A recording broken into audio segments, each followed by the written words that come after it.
नमस्ते विद्यार्थी मित्रों, कैसे हो आप सब लोग? अच्छे हो ना? आशा करती हूँ सभी बच्चे अपने अपने घर पर अच्छे होंगे। आज हम कक्षा 8 विषय हिंदी इकाई 4 कर्मयोगी लाल बहादुर शास्त्री जी। बच्चों, हमने इस पाठ में श्री लाल बहादुर शास्त्री जी के जीवन से हम परिचित हुए हैं। वह कैसे सामान्य परिवार से उठकर वह राष्ट्रपति पद तक, प्रधानमंत्री पद तक वह पहुँचे। वह अपने कार्यों से और अपने कर्म से वह सामान्य परिवार से उठकर प्रधानमंत्री पद तक वह पहुँचे। वह कर्म को ही ईश्वर मानते हैं। श्री कृष्ण ने कहा है कि कर्म करते जाइए, फल की आशा मत रहिए। उस पंक्ति को श्री लाल बहादुर शास्त्री जी ने अपने जीवन में बखूबी उतारा है। वह कार्य करते रहे लेकिन फल की आशा कभी भी नहीं की। तो बच्चों, हमने एक भाग में आधा पाठ पूर्ण किया था। अब जो भी पाठ बचा है वह हम इस दूसरे भाग में पूर्ण करेंगे। इस दौरान शास्त्री जी जहां एक और गांधी जी द्वारा बताए गए रचनात्मक कार्यों में लगे हुए थे, वहीं दूसरी ओर पदाधिकारी के रूप में जनसेवा के कार्यों में भी लगे रहे। वह गांधी जी द्वारा बताए गए रचनात्मक कार्यों में भी लगे रहे। दूसरी ओर जनसेवा के कार्यों भी करते रहे। सन 1935 में वे संयुक्त प्रांतीय कांग्रेस कमेटी के सचिव बनाए गए। इस पद वे 1938 तक रहे। किसानों के प्रति उनके मन में विशेष लगाव था। किसानों की वह बहुत ज़्यादा मदद करते थे। किसानों से लगाव भी बहुत ज़्यादा था। इसलिए उनको सन 1936 में किसानों की दशा का अध्ययन करने वाली एक कमेटी का अध्यक्ष बनाया गया। पूरी लगन के साथ काम करके उन्होंने अपनी रिपोर्ट प्रस्तुत की, जिसमें जिम्मेदारी उन्मूलन पर विशेष जोर दिया गया।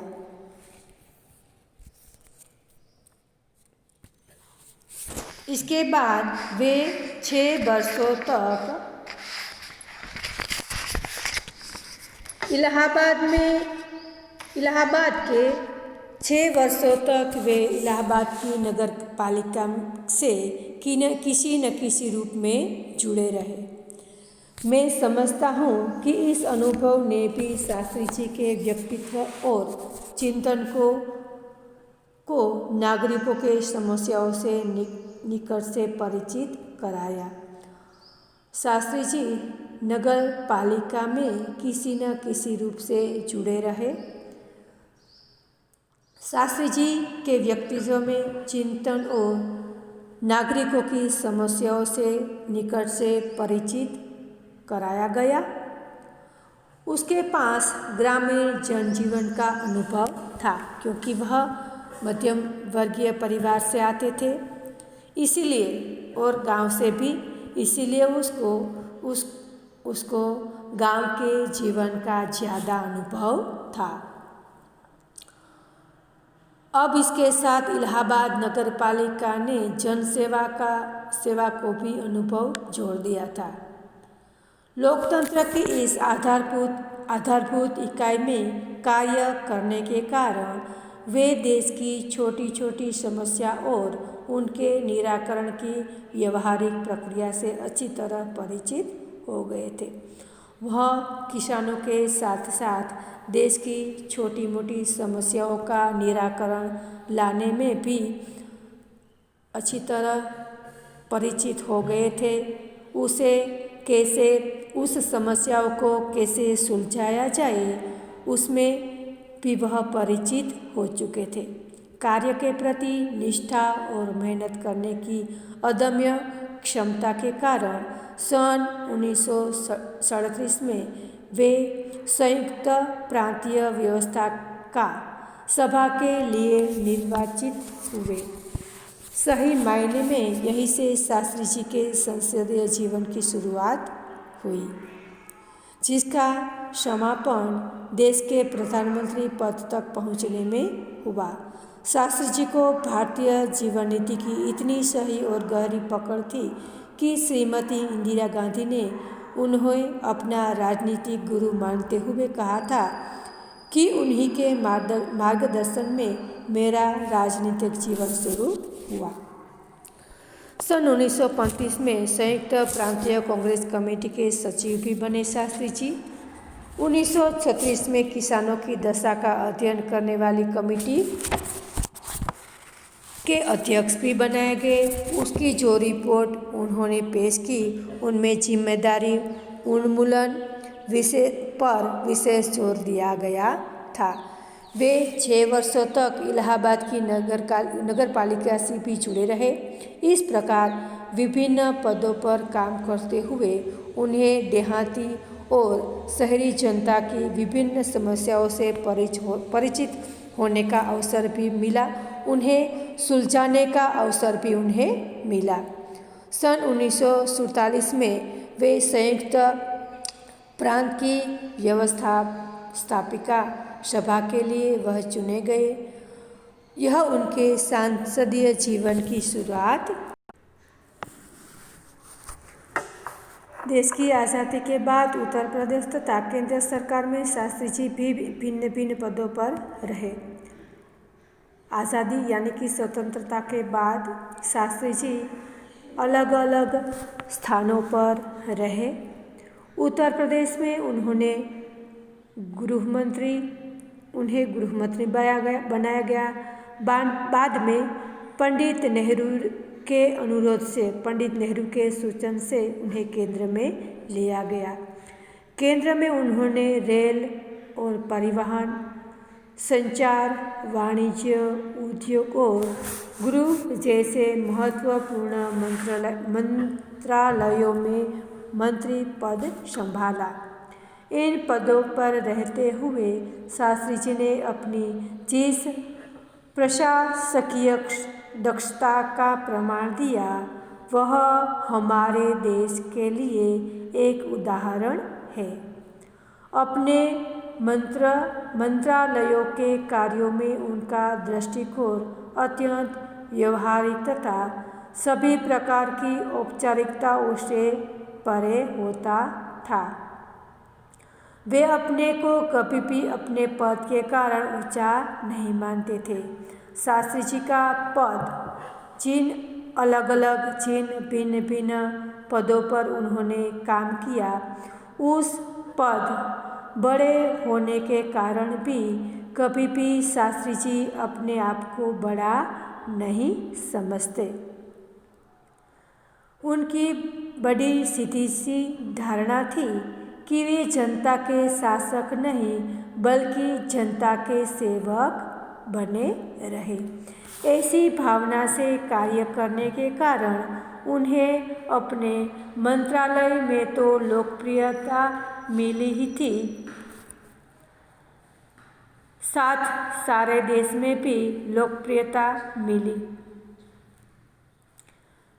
इसी लोकप्रियता का परिणाम था कि पंडित नेहरू के निधन के बाद देश ने उन्हें प्रधानमंत्री के रूप में स्वीकार किया। पंडित नेहरू जी के मृत्यु के बाद श्री लाल बहादुर शास्त्री जी को देश के राष्ट्रपति प्रधानमंत्री के रूप में स्वीकार किया। देश के इस महत्वपूर्ण पद पर रहते हुए केवल 19 महीने के छोटे से समय में शास्त्री जी ने जितनी भी सफलता और लोकप्रियता प्राप्त की है, किसी और नेता ने नहीं की। वह एक उदाहरण है। शास्त्री जी के सामने अपना उद्देश्य बिल्कुल स्पष्ट था। उनमें किसी प्रकार का धुंधलापन या भटकाव नहीं था। स्वतंत्रता के बाद, देश की स्वतंत्रता के बाद उत्तर प्रदेश तथा केंद्र सरकार के विभिन्न पदों पर शास्त्री जी को बिठाया गया। केंद्रीय प्रधानमंत्री के रूप में उन्होंने परिवहन, संचार, वाणिज्य तथा गृह मंत्रालय की जिम्मेदारियां संभाली। उन्होंने हर एक काम ईमानदारी से किया। हर पद पर रहकर उन्होंने अपनी प्रशासकीय क्षमता का परिचय दिया। उनका दृष्टिकोण अत्यंत व्यावहारिक होता था। 19 महीने तक प्रधानमंत्री पद पर रहकर उन्होंने उल्लेखनीय सफलता और लोकप्रियता भी प्राप्त की। हमारे देश के अत्यंत महत्वपूर्ण पदों पर रहे और इन पदों पर रहते हुए स्वाभाविक रूप से वे अधिकार संपन्न भी थे, लेकिन उन्होंने अपना आत्म संयम से काम लिया तथा अधिकारियों से अधिक कर्तव्यों को तरजीह दी। उन्होंने अधिकारों से भी अधिक किसे तरजीह दी? कर्तव्यों को काम करना, कर्तव्य पालन करना अधिकारों से भी अधिक महत्व दिया। शायद इसलिए शास्त्री जी इतने अधिक लोकप्रिय भी हो सके। उन्होंने अलीगढ़ मुस्लिम विश्वविद्यालय के दीक्षांत समारोह में 19 दिसंबर 1964 को छात्रों को संबोधित करते हुए कुछ इस तरह से अपने विचार व्यक्त किए थे। आपके भविष्य की मंजिल चाहे जो कुछ भी हो, आप में से प्रत्येक को यह सोचना चाहिए कि आप सबसे पहले देश के एक नागरिक हो। यह आपको संविधान द्वारा प्रदत्त कुछ अधिकार देता है, लेकिन इससे कुछ कर्तव्यों का भी बोझ आता है जिसे समझना चाहिए।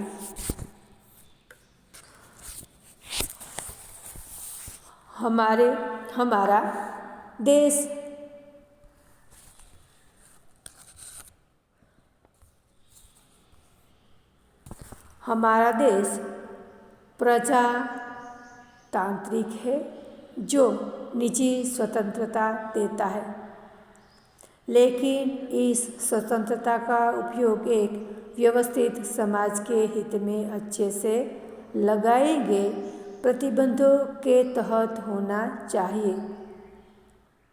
अधिकार, कर्तव्य और आत्मसंयम के बारे में यह अत्यंत महत्वपूर्ण बात शास्त्री जी ने कही थी, जिसे आज याद रखने की जरूरत है। शास्त्री जी ने अंत में यह संदेश दिया भी है कि आपका कर्म क्षेत्र कोई भी हो, सबसे पहले आप एक देश के नागरिक हैं। संविधान ने आपको कुछ अधिकार दिए हैं तो कुछ कर्तव्य भी सौंपे हैं। आपको जो स्वतंत्रता मिली है उसका उपयोग देश और समाज के हित में होना चाहिए। आपको जो भी स्वतंत्रता, जो भी अधिकार मिले हैं वह देश के हित में होना चाहिए। तो बच्चों, हम यहाँ पर यह पाठ समाप्त करते हैं। आपको होमवर्क में यह सभी शब्दार्थ एक बार लिखना है। Thank you. आभार।